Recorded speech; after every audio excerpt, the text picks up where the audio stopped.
Chapter start कर रहे हैं sexual reproduction in flowering plant. ठीक है, एक बात पहले ही बता दूं कि जितने भी इस चैप्टर में एग्जांपल्स हैं बीच बीच में कंफ्यूजन करने वाले जितने भी एग्जांपल्स हैं उनके लिए बिल्कुल चैप्टर के लास्ट में, इस वीडियो के लास्ट में एक सरप्राइज है। ठीक है, तो एग्जाम्पल के लिए सरप्राइज है लास्ट में। ठीक है, तो स्टार्ट करते हैं। सबसे पहले स्टार्ट करेंगे हम मेल पार्ट के साथ, फिर फीमेल पार्ट की तरफ, फिर फर्टिलाइजेशन की तरफ, है ना, पोलिनेशन करवा के फिर अपना एंड पे। ठीक है, देखो मेल पार्ट में क्या होता है, हमारे पास स्टेमन होता है, हमारे पास क्या होता है, स्टेमन होता है, ये पूरा स्टेमन है। अब स्टेमन के अंदर क्या है, ये अपनी डंडी सी जो है ये फिलामेंट है और ये अपना एंथर है। मैं फिर से बोल रहा हूं, आप इसमें कंफ्यूज हो गए, फिलामेंट और स्टेमन। बिल्कुल क्लियर रहना कि स्टेमन है, स्टेमन के अंदर क्या है, फिलामेंट प्लस एंथर। अब देखो एक एंथर के अंदर कितने लोब होते हैं, 2 लोब प्रेजेंट होते हैं, इसीलिए इसको बोलते हैं बाय लोब्ड कंडीशन बोलते हैं। ठीक है, और हर एक लोब के अंदर 2 थीका प्रेजेंट है, 2 थीका, इसलिए क्या बोलते हैं, डायथीकस बोलते हैं, है ना। तो कितने टोटल थीका हो गए, 4 थीका हो गए एक एंथर के अंदर। ठीक है, बिल्कुल फ्लो समझो, एंथर के अंदर 2 लोब, एक लोब के अंदर 2 थीका। अब हर एक थीका के अंदर क्या प्रेजेंट होता है, माइक्रोस्पोरेंजियम। देखो जब भी मेल के रिलेटेड बात की जाए तो बोला जाएगा माइक्रो, है ना, और फीमेल के रिलेटेड मीगा, है ना। यहाँ माइक्रोस्पोरेंजियम, वहां हो जाएगा मीगास्पोरेंजियम, माइक्रोस्पोर मीगास्पोर, कुछ इस तरीके से। ठीक है, तो हमारे पास एंथर के अंदर कितने आगे, 4 माइक्रोस्पोरेंजियम आ चुके हैं, 4 माइक्रोस्पोरेंजियम आ चुके हैं। देखो हमने जो माइक्रोस्पोरेंजियम किया उसके बाहर 4 लेयर होती है, उसकी सराउंडिंग 4 लेयर से बनी। देखो हमने जो माइक्रोस्पोरेंजियम किया, जो उसकी सराउंडिंग होती है वो 4 लेयर की होती है। ठीक है, कौन सी, epidermis, endothecium, middle layer and tapetum. ठीक है, अब epidermis, endothecium and middle layer जो है वो है प्रोटेक्टिव लेयर, और जो टेपिटम है वो है न्यूट्रिशन प्रोवाइड करेगी। वो क्या करेगी, न्यूट्रिशन प्रोवाइड करेगी।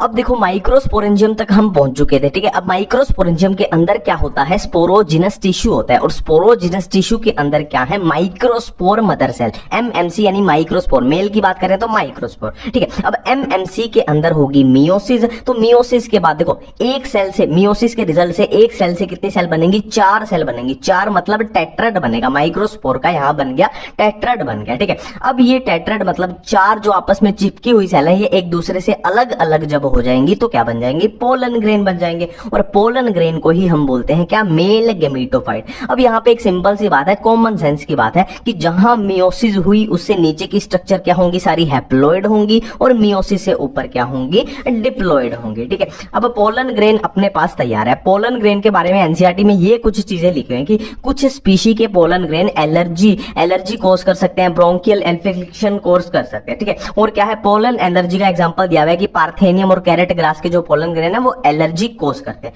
और क्या लिखा हुआ है पोलन ग्रेन के बारे में, इनको -196 लिक्विड नाइट्रोजन में स्टोर किया जाता है ना। और क्या लिखा हुआ है कि पोलन ग्रेन, कुछ स्पीशी के पोलन ग्रेन न्यूट्रिएंट्स के जैसे भी यूज होते हैं ना, फूड सप्लीमेंट, टैबलेट, सिरप के फॉर्म में फूड सप्लीमेंट न्यूट्रिएंट के रूप में भी यूज होते हैं। और पोलन ग्रेन की वायबिलिटी की बात की गई है कि कम भी हो सकती है, ज्यादा भी हो सकती है। कम जैसे कि 30 मिनट भी हो सकती है, और कुछ महीने भी हो सकते हैं। 30 मिनट में एग्जाम्पल एनसीईआरटी में दिया हुआ है राइस एंड व्हीट, और कुछ महीने वायबिलिटी होगी, उसके एग्जांपल है रोजेसी, लेग्यूमिनेसी, सोलेनेसी फैमिली। ठीक है, अब देखो पोलन ग्रेन के बारे में अपने को और क्या याद रखना है। देखो पोलन ग्रेन के बाहर होती है लेयर, पोलन ग्रेन के बाहर होती है लेयर, और उसके अंदर होती हैं 2 सेल प्रेजेंट होती है। तो पहले लेयर के बारे में देख लेते हैं। देखो पोलन ग्रेन के बाहर 2 टाइप की लेयर होती है, 2, एक तो आउटर लेयर होगी, एक इनर लेयर होगी। तो आउटर लेयर को बोलेंगे एक्साइन, इनर लेयर को बोलेंगे इंटाइन। जो आउटर लेयर यानी एक्साइन होती है वो किससे मिलकर बनी होती है, वो किससे बनी है, स्पोरोपोलिन से बनी है, स्पोरोपोलिन।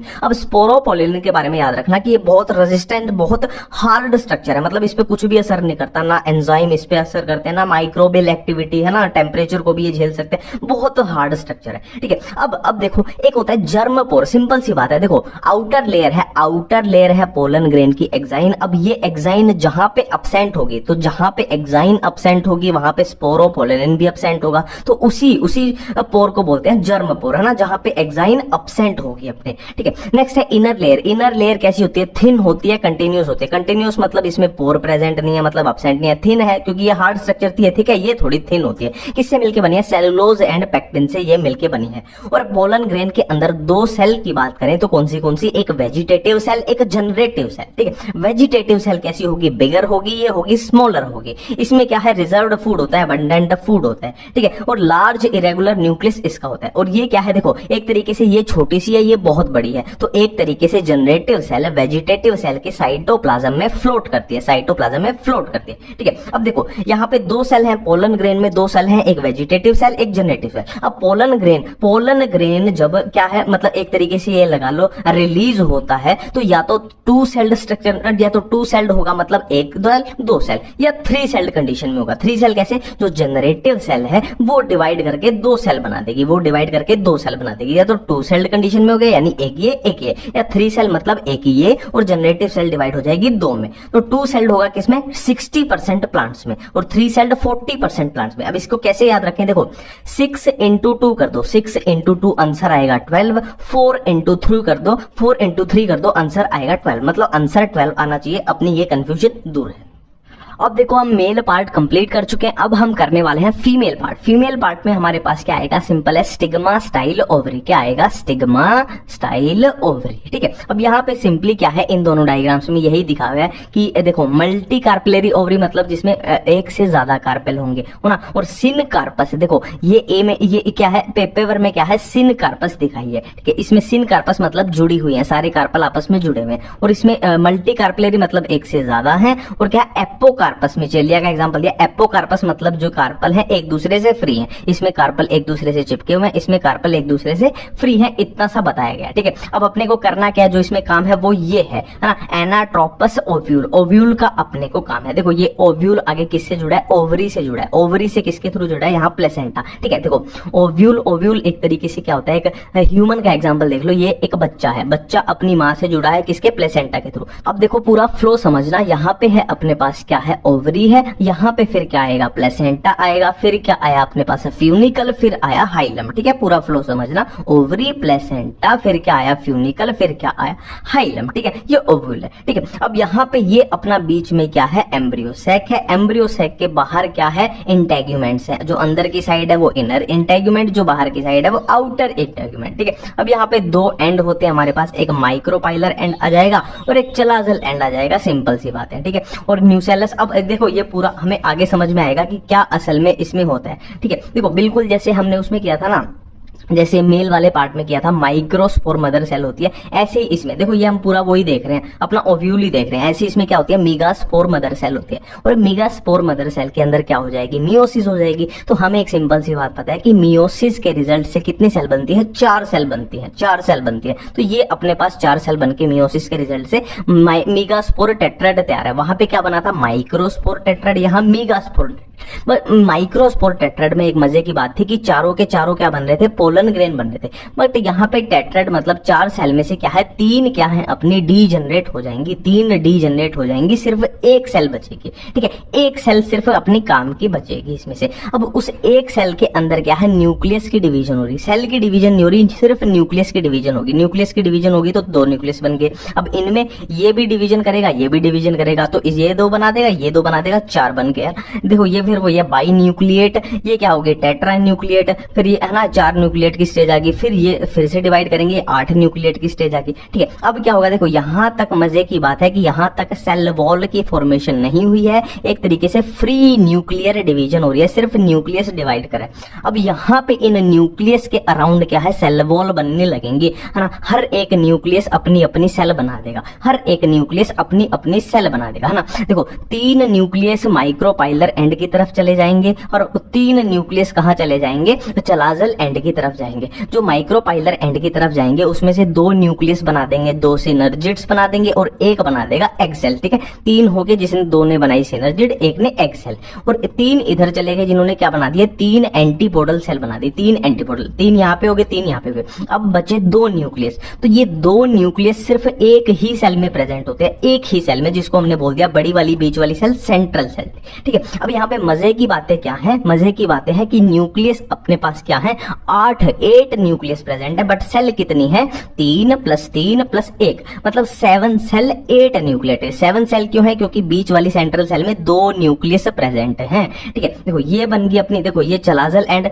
ये चलाजल एंड है, ये माइक्रोपाइलर एंड। माइक्रोपाइलर एंड पे 3 सेल कौन सी है, 2 सिनर्जिड्स हैं और एक एग सेल है 3, और इधर 3 कौन सी है, एंटीपोडल सेल। बीच में क्या है, पोलर न्यूक्लियर के साथ ये बड़ी वाली क्या है, सेंट्रल सेल सेल है अपनी, ठीक है। और यहाँ सिनर्जिड के बीच में ये फिलीफॉर्म अपरेटस भी प्रेजेंट होते हैं, ठीक है। इतनी बातें बिल्कुल अपने को समझ आ रही है, ठीक है। अब देखो पोलिनेशन 3 टाइप की, ऑटोगेमी, जिटोनोगेमी, जीनोगेमी, ठीक है। बिल्कुल भावनाओं को समझना। देखो एक प्लांट और एक उसी प्लांट के एक फ्लावर में मेल भी फीमेल भी, ऑटोगेमी। जिटोनोगेमी एक प्लांट है, सेम प्लांट है, बट फ्लावर डिफरेंट है, फीमेल फ्लावर अलग है, मेल फ्लावर अलग है, जिटोनोगेमी। जीनोगेमी बिल्कुल पूरा प्लांट बिल्कुल अलग है, मतलब इस प्लांट पे, एक प्लांट पे सिर्फ मेल मेल मेल होगा, है ना, और दूसरा प्लांट होगा जिसपे सिर्फ फीमेल फीमेल फीमेल होगा ना। देखो इसमें एक प्लांट एक फ्लावर, इसमें एक प्लांट 2 फ्लावर, इसमें प्लांट ही अलग हो गया, प्लांट अलग हो गया तो फ्लावर भी अलग हो ही जाएंगे, ठीक है। नेक्स्ट देखो एजेंट ऑफ पॉलिनेशन की बात करें तो बायोटिक एजेंट भी हो सकते हैं और एबायोटिक भी हो सकते हैं। बायोटिक मतलब जो जिंदा हैं, लिविंग बीइंग जैसे एनिमल्स।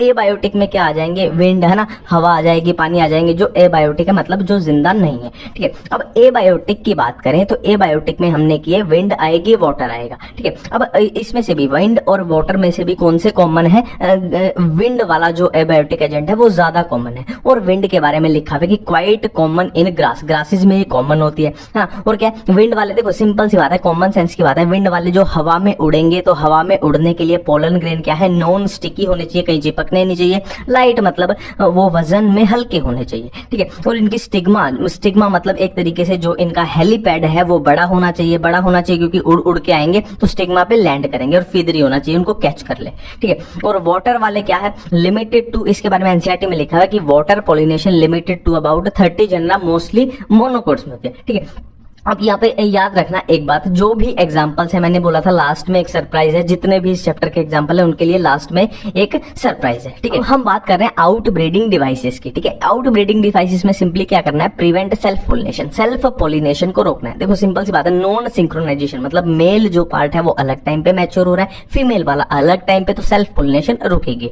डिफरेंट पोजीशन की जो मेल पार्ट है उसकी बिल्कुल अलग पोजीशन है, फीमेल की अलग है, तो दोनों में मिलन हो नहीं पा रहा, है ना। और ये सेल्फ इनकम्पेटिबिलिटी जेनेटिक रीजन होता है कि जेनेटिक रीजन की वजह से उनका मिलन नहीं हो रहा, ठीक है। यूनिसेक्सुअल फ्लावर की यूनिसेक्सुअल फ्लावर अलग होंगे तो सेल्फ पोलिनेशन रुकेगी। देखो यूनिसेक्सुअल फ्लावर, अब देखो यहाँ पे क्या है, ये बाइसेक्सुअल फ्लावर है और ये यूनिसेक्सुअल फ्लावर है, इधर भी यूनिसेक्सुअल है। अब सिंपल सी बात है, जो यूनिसेक्सुअल फ्लावर है वो सिर्फ ऑटोगेमी को रोक रही है, वो जिटोनोगेमी को नहीं रोकेगी, है ना। देखो ये सेम प्लांट पे यूनिसेक्सुअल फ्लावर है तो ये नहीं रुकेगी, उससे क्या रुकेगी, ऑटोगेमी अपनी रुक रही है, ठीक है। अब एक वर्ड आता है पोलन पिस्टल इंटरेक्शन, ठीक है। इसमें कुछ नहीं है, दामाद जी को घर बुलाना है, ठीक है। अब देखो दामाद जी घर आएंगे तो अपने सही घर आएंगे ना, ऐसा तो नहीं है कि पड़ोसियों के चले गए, इधर उधर चले गए, है ना, जहां पे उनकी शादी हुई है, सिंपल सी बात है वहीं आएंगे। तो इसमें भी कुछ ऐसी बात की गई है कि जो मेल पार्ट है ना, मेल पोलन ग्रेन आएंगे, वो जब आएंगे स्टिग्मा के ऊपर तो उनको डिटेक्ट करके, ऐसा नहीं है कि कोई भी पोलन ग्रेन आया और उसको रिसीव कर लिया और आगे का रास्ता दिखाया, नहीं, उनको डिटेक्ट किया जाएगा, चेक किया जाएगा कि ये सही है या गलत है। सही लगा तो आगे उसको गाइड किया जाएगा, अंदर दरवाजा खोल के उसको अंदर एंट्री मिलेगी और फिर उसकी खातिरदारी की जाएगी। अब क्या होगा, देखो अब क्या होगा, अब होनी है अपनी फर्टिलाइजेशन होनी है, अब होनी है अपनी क्या, फर्टिलाइजेशन। तो फर्टिलाइजेशन में क्या आएंगे, 2 मेल गेमीट आएंगे, 2 मेल गेमीट आएंगे। तो 2 मेल गेमीट क्या करेंगे, एक मेल गेमीट, देखो एग मतलब क्या होता है, एक तरीके से जैसे ह्यूमन में ओवम होता है ऐसे एग होता है। एक मेल गेमीट इस एग के साथ फ्यूज कर जाएगा, एक मेल गेमीट क्या है, यहां से आएगा, इस एग के साथ फ्यूज कर जाएगा, और दूसरा मेल गेमीट इन 2 पोलर न्यूक्लियाई के साथ फ्यूज कर जाएगा। एक मेल गेमीट एग के साथ और एक मेल गेमीट पोलर न्यूक्लियाई के साथ फ्यूज कर जाएगा, सिंपल सी बात है, ठीक है। अब देखो जब ये फ्यूज करेगा ना, तो जो बाकी की सारी स्ट्रक्चर है ना, एंटीपोडल सेल है या सिनर्जिड्स है, फिलीफॉर्म एपरेटस है, ये सब कुछ क्या है, डीजनरेट होने लग जाएगा फर्टिलाइजेशन के बाद, ठीक है। अब देखो एक मेल गेमेट ने बीच में फ्यूज किया तो ये पहले ही क्या थी, 2n ये डिप्लॉइड स्ट्रक्चर थी ना, ये 2 न्यूक्लियस थे। अब क्या होगी, ये ट्रिप्लॉइड हो गया ना, 3 हो गए यहाँ पे, 2 पहले ही थे, एक मेल गेमेट और आ गया तो 3n स्ट्रक्चर होगी, और इसको हमने बोला प्राइमरी एंडोस्पर्म न्यूक्लियस। ये मैं बताऊंगा, टेंशन मत लो, ठीक है। और दूसरे मेल गेमेट ने कहा फ्यूज किया, यहाँ एग के साथ फ्यूज किया था, एग के साथ, और एग के साथ क्या बन जाएगा, अब जाइगोट बन जाएगा, सिंपल सी बात है। फर्टिलाइजेशन के बाद क्या बनेगा, जाइगोट बनेगा, सिंपल सी बात है। और ये सब डीजनरेट हो रहा है, डीजनरेटिंग सिनर्जी रिजिड डीजनरेटिंग एंटीबॉडल सेल। ठीक है, अब देखो सेंट्रल सेल की क्या बन गई, प्राइमरी एंडोस्पर्म सेल। बीच में क्या बनेगा, ये एंडोस्पर्म बनेगा, कुल मिला के एंडोस्पर्म बनेगा। ठीक है, अब देखो यहाँ अपना जाइगोट बना, मतलब एक तरीके से ये अपना बच्चा बन के तैयार हो रहा है। और इस बच्चे को अब क्या चाहिए, न्यूट्रिशन चाहिए, खाना चाहिए। तो वो कौन प्रोवाइड करेगा, ये इतनी बड़ी जो सेल बनी है, एंडोस्पर्म बना है, ये उसको खाना प्रोवाइड करेगा। ये होता है एंडोस्पर्म का काम। ठीक है, अब देखो बाकी सारा तो डीजनरेट हो रहा है, हमारे पास बचेगा क्या, सिर्फ और सिर्फ जाइगोट बचेगा और उसके पास एंडोस्पर्म बचेगा। ठीक है, अब जाइगोट को खाना कहां से मिल रहा है, एंडोस्पर्म में मिल रहा है। अब इसमें जाइगोट में भी क्या होती है, धीरे धीरे डिवीजन होती है। देखो जाइगोट में डिवीजन के बाद क्या बनता है, एम्ब्रियो, जैसे ह्यूमन में होता है वही कर रहे हैं ना। इसमें डिवीजन हुई, फिर और डिवीजन होगी, ग्लोबुलर एम्ब्रियो बनेगा, फिर और डिवीजन हार्ट शेप एम्ब्रियो बनेगा। ठीक है, फिर क्या है, ये मैच्योर एम्ब्रियो बन रहा है ना। मैच्योर में क्या होगा, फिर कोटिलेडन अपने को नजर आ जाएंगे। अब कोटिलेडन क्या, ये रेडिकल प्लूम्यूल ये दिखेंगे। अब कोटिलेडन अगर एक हुआ तो मोनोकोट, दो हुए तो डाइकोट, सिंपल सी बात है ना। एक हुआ तो मोनोकोट, दो हुआ तो डाइकोट। और मोनोकोट और डाइकोट एम्ब्रियो की मैं आपको बता दूं, ये जो एनसीईआरटी के डायग्राम है इनको डायरेक्ट याद कर लेना, क्योंकि आप पढ़ोगे ना कुछ अलग से लिखा हुआ, बस ये लिखा हुआ है डाइकोट में 2 कोटिलेडन होते हैं, उसमें फिर प्लूम्यूल होता है, ये होता है, ये होता है, कुछ अलग से लिखा ही नहीं हुआ है ना। ये होता है, ये होता है, ये होता है, अब इनके नाम ही लिखे हुए, तो इनको याद कर लेना। एक बात याद रखना कि इसमें मोनोकोट के केस में जो कोटिलेडन होता है, एक कोटिलेडन होता है, उसको स्क्यूटेलम बोलते हैं। ये बातें यहाँ पे याद रखनी है। ठीक है, sexual reproduction in flowering plants, इस चैप्टर में एनसीईआरटी में बहुत सारे एग्जांपल्स छुपे हुए हैं जो बार बार तंग करते हैं, तो इस एक वीडियो में सबको खत्म कर देंगे। ठीक है, और ट्रिक्स की टेंशन मत लेना, ऐसा मत सोचना कि ट्रिक्स भूल जाएगी, क्योंकि मैं 1 लेटर या 1 वर्ड की ट्रिक्स नहीं बनाता, पूरा लॉजिकल ट्रिक्स के साथ चलेंगे, है ना। जिस चीज की ट्रिक है उसको कंबाइन करके पूरा लॉजिक्स के साथ चलेंगे। ठीक है, स्टार्ट करते हैं। अब देखो सबसे पहली बात, नंबर ऑफ ओव्यूल में बी 1 और मैनी। देखो ओव्यूल सिंपली क्या होता है, ओव्यूल आगे जाके क्या बनाएगा, सीड बनाएगा। तो सीड एक भी हो सकता है और मैनी भी हो सकते हैं। अब इसमें कुछ भी नहीं याद करना, सिंपली लॉजिक्स है। देखो 1 व्हीट, राइस, मैंगो। हमने व्हीट देखा है, व्हीट का प्लांट, उसमें क्या है, उसमें एक ही सीड निकलता है। राइस में भी से एक उसमें एक ही सीड निकलता है। और मैंगो में एक ही सीड निकलता है। सिंपल है, लॉजिक था, कुछ याद नहीं किया। मैनी, पपाया, पपीते में देखा होगा कितने सारे बीज निकलते हैं। वाटरमेलन, तरबूज में भी कितने सारे बीज निकलते हैं, मैनी। ठीक है, और ऑर्किड्स में कितने सारे बीज होते हैं उसमें। ठीक है, तो इसमें कुछ भी याद करने जैसा नहीं था, लॉजिक्स पे है, कॉमन सेंस पे है, बिल्कुल क्लियर है। अब नेक्स्ट बात करते हैं। देखो वाटर पॉलिनेटेड प्लांट्स कौन से एनसीईआरटी में दिए हैं। देखो एक केमिस्ट्री में अपने पास रिएक्शन होती है हेल्महोल्ट्ज-जेलिंस्की, ये रिएक्शन होती है HVZ। ठीक है, अब देखो ये एक साइंटिस्ट का नाम है ना, और ये केमिस्ट्री में रिएक्शन बना रहा था। ये साइंटिस्ट केमिस्ट्री में रिएक्शन बना रहा था, तो बहुत मेहनत करता था, ऑब्वियस सी बात है। तो बहुत मेहनत करता था, तो इसको पानी की प्यास भी बार बार लगेगी। इससे थोड़ा रिलेट हो जाएगा कि ये साइंटिस्ट है HVZ, ये बहुत मेहनत करता था केमिस्ट्री में, तो इसको बार बार प्यास लगती थी, मतलब ये वाटर याद आ जाएगा। तो वाटर पॉलिनेटेड प्लांट कौन से हैं, हेल्महोल्ट्ज-जेलिंस्की, HVZ। H से हाइड्रिला, V से वेलिस्नेरिया और Z से जूस्टेरा। बिल्कुल क्लियर है।